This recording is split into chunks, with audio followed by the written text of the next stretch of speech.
오늘 주신 하나님의 말씀 보겠습니다. 사도행전 22장 1절에서 21절까지 말씀입니다. 사도행전 22장 1절에서 21절까지 말씀, 제가 가진 성경 신약 227쪽에 있는 말씀입니다. 사도행전 22장 1절에서 21절 말씀, 우리 한 절씩 교독하겠습니다. 부형들아, 내가 지금 여러분 앞에서 변명하는 말을 들으라.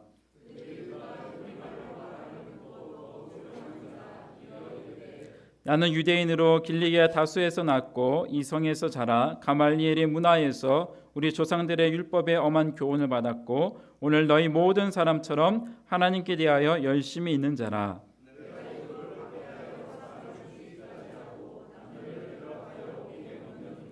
이에 대제사장과 모든 장로들이 내 증인이라. 또 내가 그들에게서 담에서 형제들에게 가는 공문을 받아가지고 거기 있는 자들도 결박하여 예루살렘으로 끌어다가 형벌을 받게 하려고 가더니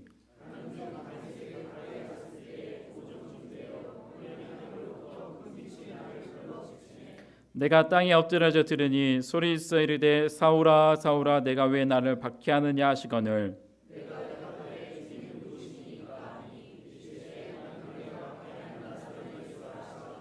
나와 함께 있는 사람들이 빛은 보면서도 나에게 말씀하시는 이의 소리는 듣지 못하더라.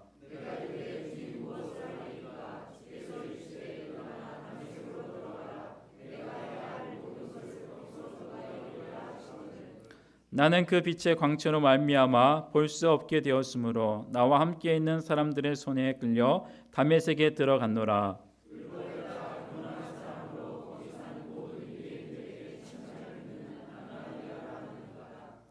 내게 와 곁에 서서 말하되 형제 사울아 다시 보라 하거늘 즉시 그를 쳐다보았노라.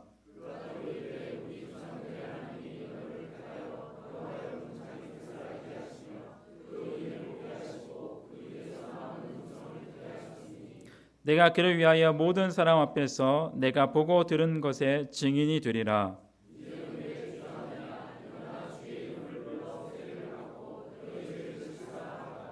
후에 내가 예루살렘으로 돌아와서 성전에서 기도할 때 황홀한 중에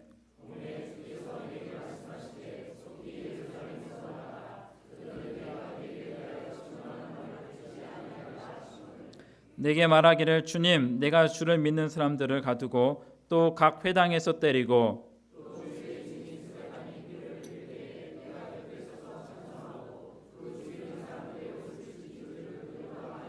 함께 봅니다. 나더러 또 이르시되 떠나가라 내가 너를 멀리 이방인에게로 보내리라 하셨느니라. 아멘.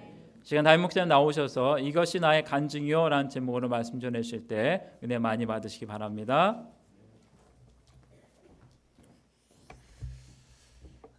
한국교회 초기에 유명한 부흥사셨던 김익두 목사님에 관한 한 이야기가 전해져 내려오고 있습니다.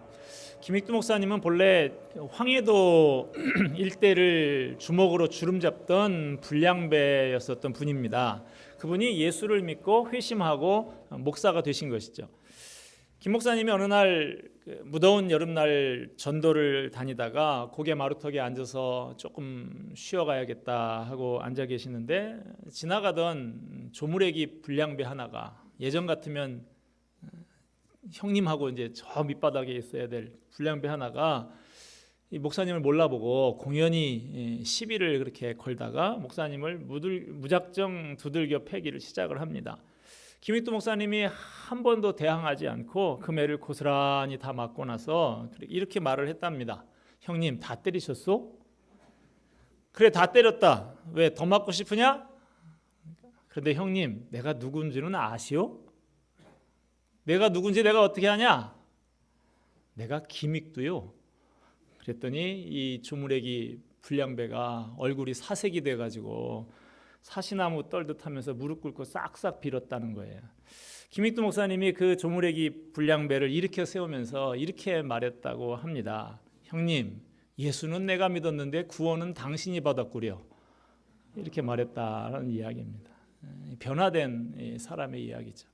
오늘 본문의 말씀은 사도 바울이 예루살렘에서 자신의 신앙 체험을 간증한 그런 내용입니다.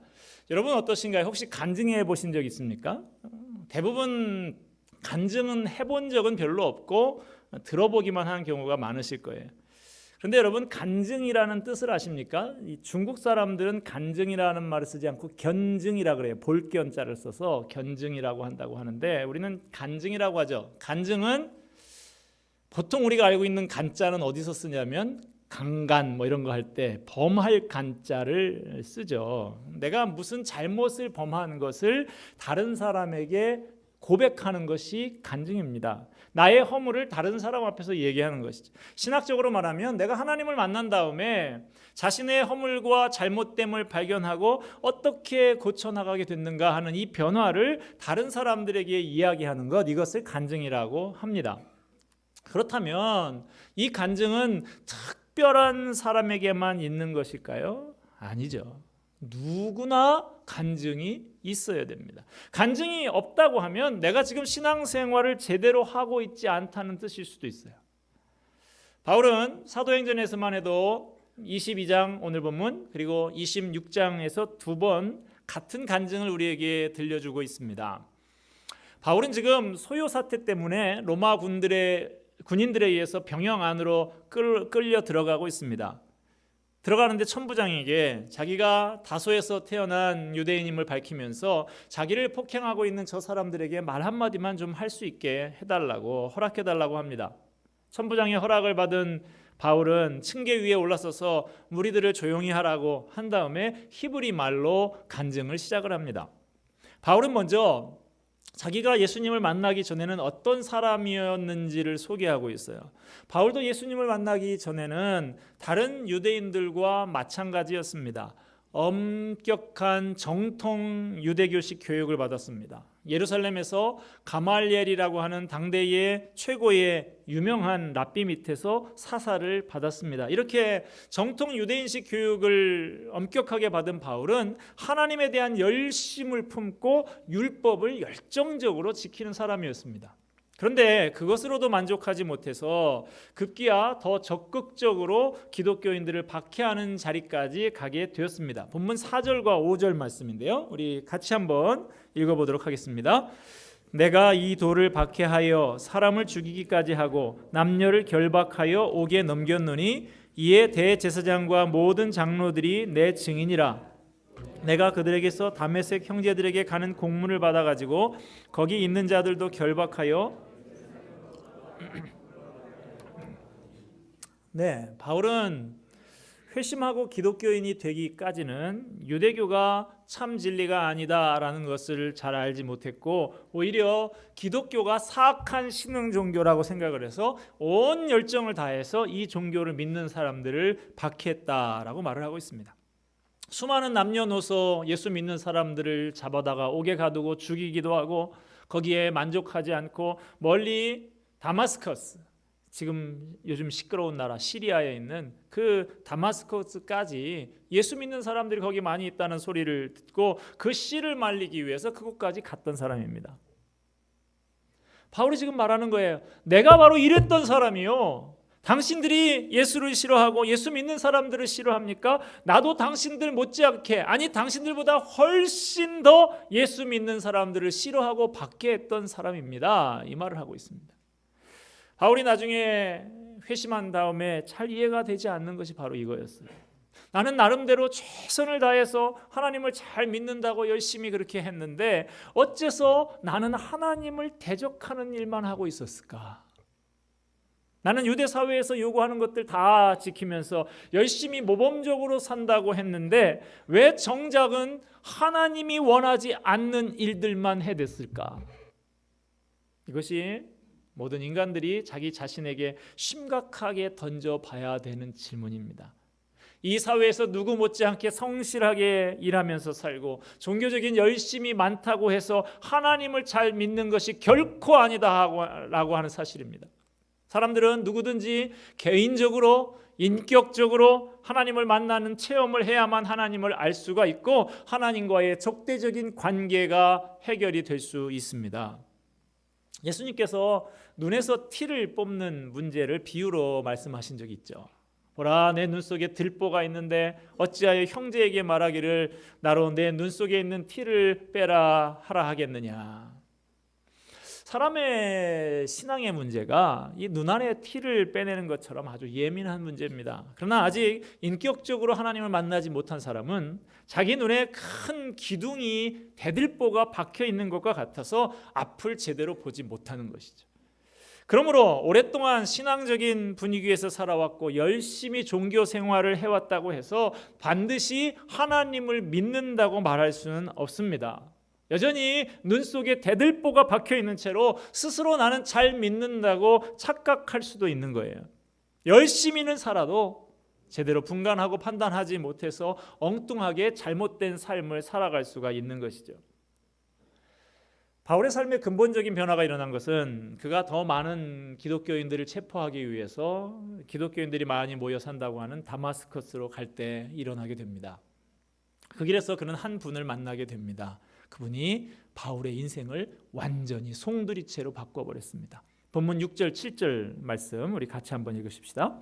가는 중 다메섹에 가까이 갔을 때에 오정쯤 되어 호련히 하늘로부터 큰 빛이 나를 둘러 비치매 내가 땅에 엎드러져 들으니 소리 있어 이르되 사울아 사울아 내가 왜 나를 박해하느냐 하시거늘. 이상한 일이 벌어진 거예요. 바울은 이 사건을 통해서 충격을 받았습니다. 다마스커스로 가다가 거꾸러지기 전까지 바울이 볼 때 기독교인들의 모습은 아주 가난하고 무식한 광신도들이었습니다.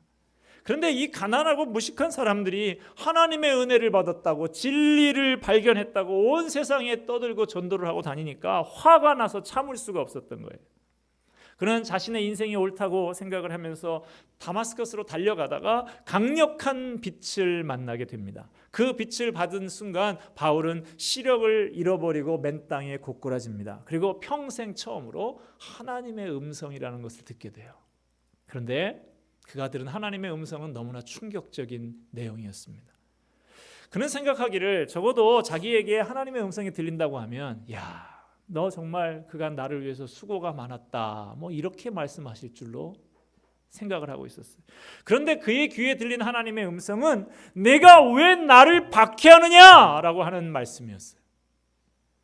그러니 이제까지 자기가 누구보다도 하나님을 잘 알고 하나님을 열심히 섬긴다고 생각을 하면서 살았는데 그것이 하나님을 못 살게 굴고 대적하는 거였다니. 그는 충격 속에서 두려움을 무릅쓰고 이렇게 묻습니다. 주님, 누구십니까? 그러자 돌아오는 대답에 그는 깜짝 놀라고 맙니다. 나는 내가 박해하는 예수라. 그는 분명히 예수가 죽었다고 알고 있는데 그것도 유대 사람들이 모두가 저주받았다고 생각하는 나무에 달려서 십자가에 달려서 죽은 것으로 알고 있는데 그 예수님이 살아있고 그분이 자기와 자기가 한 이제까지 행동을 속속들이 다 알고 계신 거예요. 이 만남을 통해서 그는 모든 것이 다 뒤집어지고 말았습니다. 이제까지 가장 모범적이고 촉망받는 청년이었던 그가 사실은 하나님을 대적하는 원수였다는 사실입니다. 신앙이라고 하는 것은 열심히 믿는다고만 해서 바른 신앙이라고 할 수는 없습니다. 진정한 신앙의 시작은 어느 날 살아계신 하나님을 만나고 그 하나님 앞에서 내가 완전히 거꾸러지는 데서 시작하는 것입니다.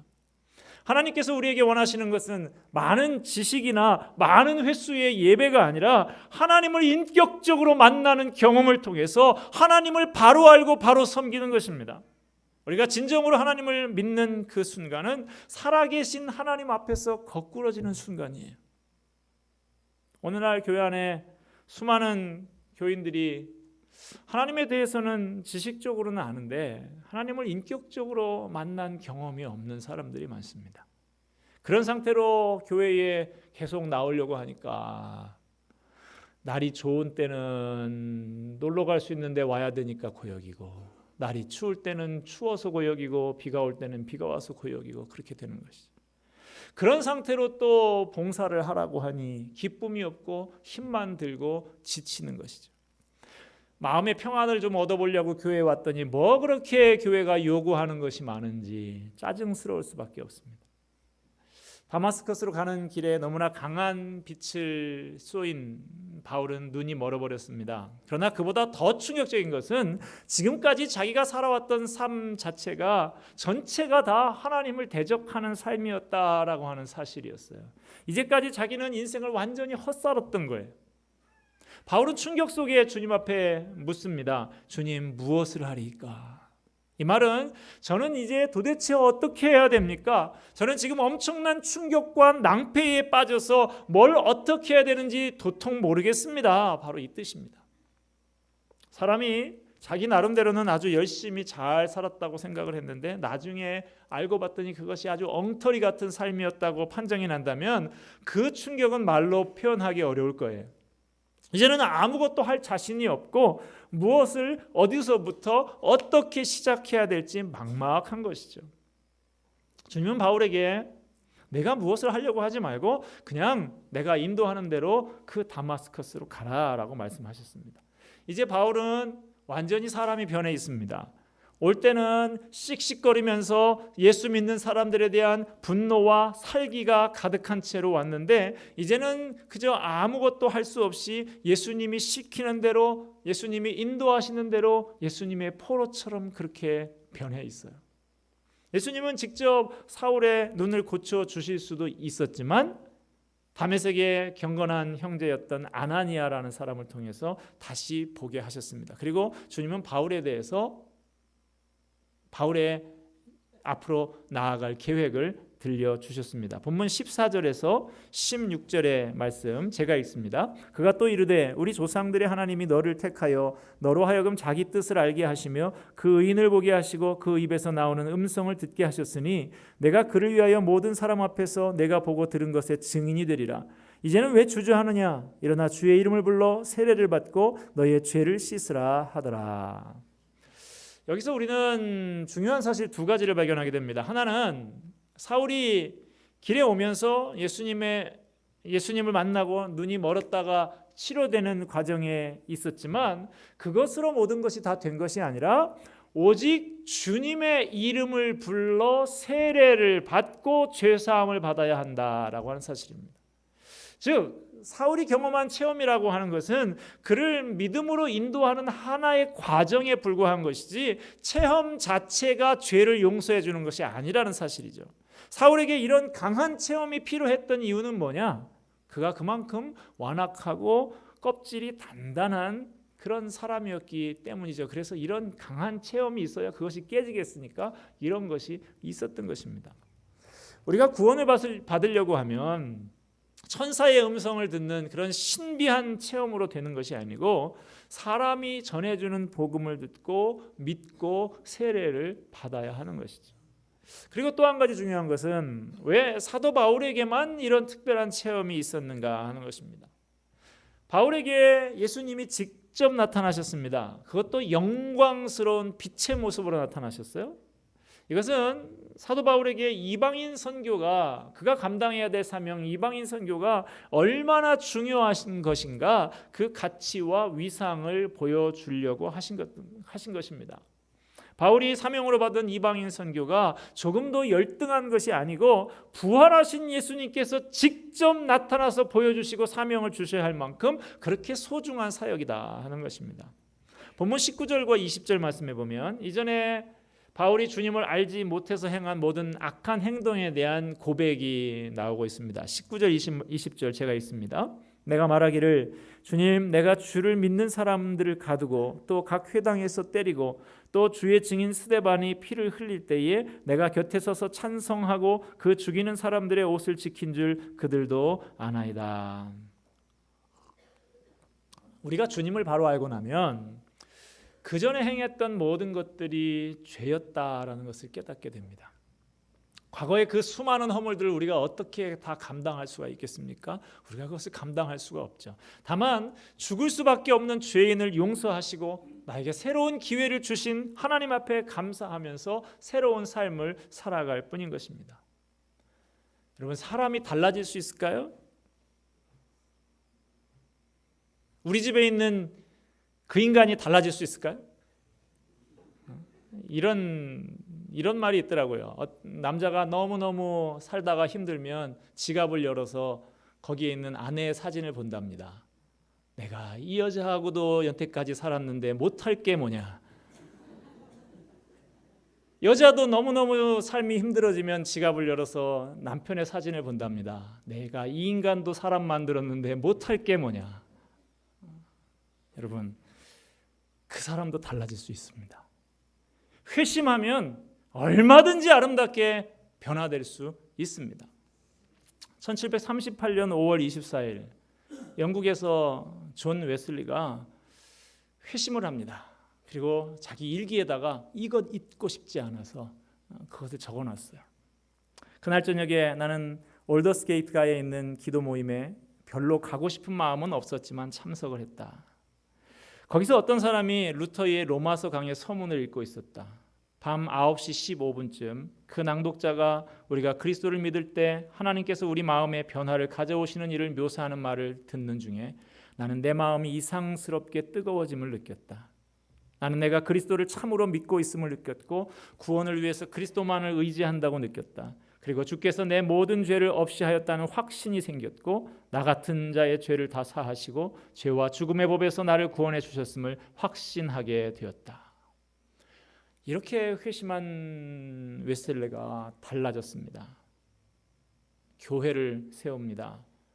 웨슬레가 회심이 낳은 두 가지 열매가 있는데요. 하나는 감리교라고 하는 열매입니다.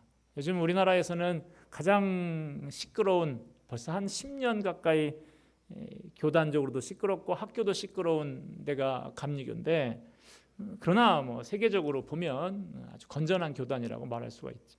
또 하나는 영국 사회의 변화라고 하는 열매입니다. 당시 영국 사회는 도박과 알코올 중독과 도덕적 타락이 아주 심각해서 회생 가능성이 불가능할 정도로 보였습니다. 그렇게 소망이 없어 보이던 영국 사회가 이 웨슬리 목사님이 일으켰던 운동을 통해서 변화가 됩니다. 프랑스의 역사가 토마스 칼라일이 이렇게 말을 했습니다. 18세기 웨슬리에 일어난 감리교회가 영국을 변화시키고 개혁시켰으므로 프랑스와 같은 피 흘리는 혁명이 영국에서는 일어나지 않았다. 18세기에 얼마 전에 영화로도 그렇게 나오고 했었습니다만, 장발장 나오고 하는 그 배경이 그 18세기죠. 프랑스에서는 대대적인 피해 혁명이 일어났습니다. 그런데 영국도 사회가 비슷한 사회였었는데 왜 영국에서는 혁명이 일어나지 않았느냐? 이 웨슬리가 일으켰던 그 부흥운동, 그것 때문에 영국 사회가 자정 능력을 발휘하고 스스로 개혁되는, 그래서 혁명이 일어나지 않을 수 있었다. 역사가가 그렇게 이야기하는 거예요.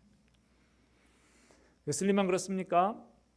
어거스틴 구원받기 전에는 어린 나이에 사생아를 낳고 사이비 종교인 마니교에 빠졌고 부도덕한 생활을 하면서 부모의 마음에다 깊은 상처를 끼쳤던 그런 못된 자식이었어요. 그러던 그가 그리스도를 만난 다음에 앞에 요즘에는 세인트가 붙지 않습니까? 성 어거스틴이라고 그렇게 불려지고 있습니다.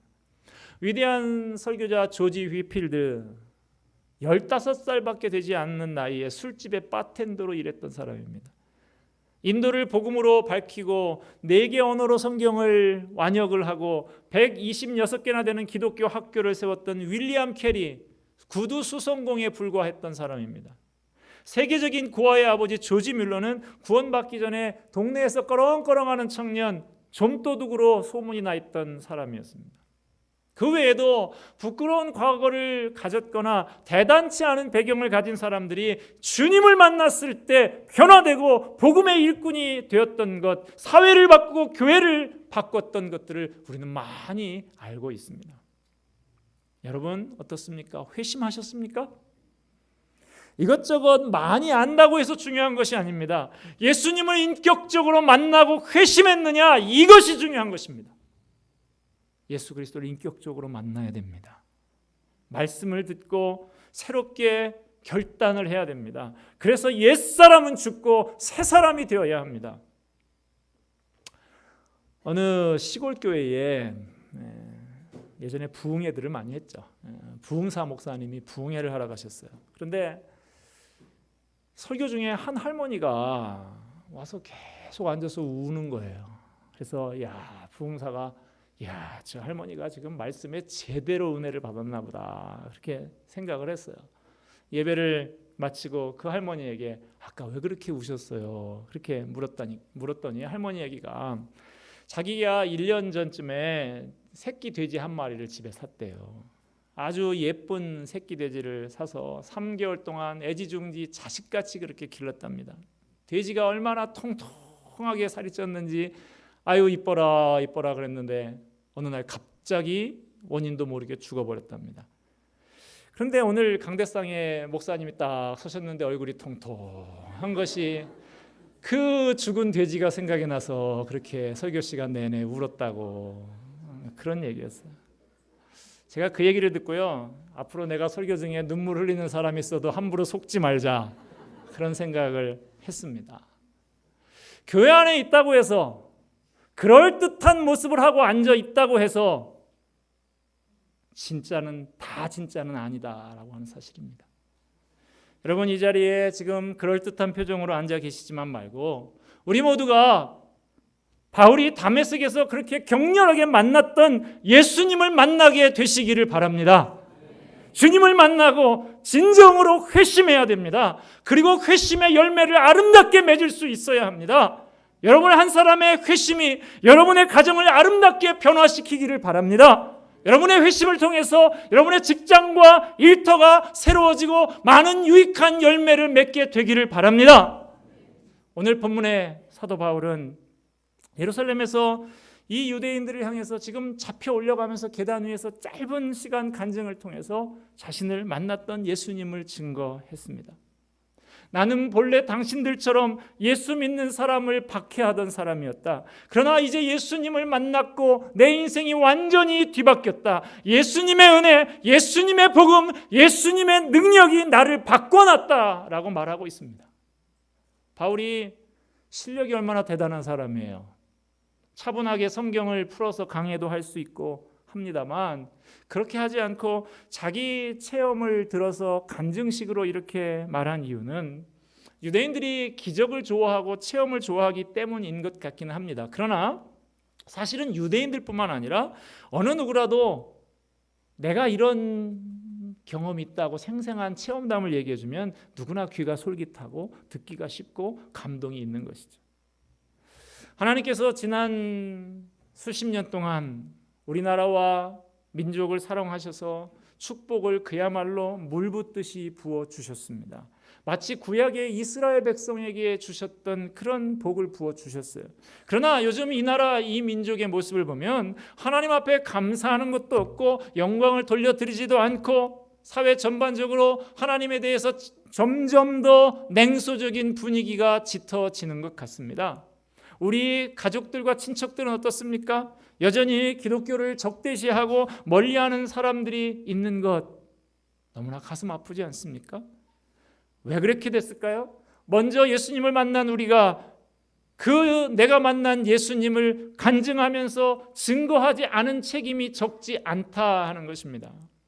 아직도 사람들 만나면 옛날에 자랑하던 그 허탄한 자랑들, 집안 자랑, 돈 자랑, 학력 자랑 그런 것 자랑하고 있습니까? 그런 것 자랑하지 말고 예수 그리스도와 그의 십자가, 내가 만난 예수님을 간증하실 수 있기를 바랍니다. 바울과 같은 그런 극적인 체험을 모든 사람이 할 수는 없겠죠. 그렇게 극적인 체험은 아니고 그렇게 급격한 변화는 아니라 할지라도 내가 예수님을 만난 이야기, 예수님을 만난 이후에 변화된 나의 이야기를 좀 해주시기를 바랍니다. 예수님을 만나서 내가 이렇게 변했습니다. 내 생각이 이렇게 바뀌고 내 가치관이 이렇게 바뀌었습니다. 내가 세상을 살아가는 이유가 바뀌었습니다. 내 가정생활이 달라지고 내 직장생활이 달라졌어요 라고 누구에게나 이야기할 수 있는 저와 여러분이 되기를 바랍니다. 여러분의 간증을 통해서 여러분의 가정과 이웃과 일터에 예수님이 살아서 역사하심이 증거되고 하나님 앞으로 돌아오는 사람들이 많아지게 되기를 주님의 이름으로 축원을 드립니다. 기도하겠습니다.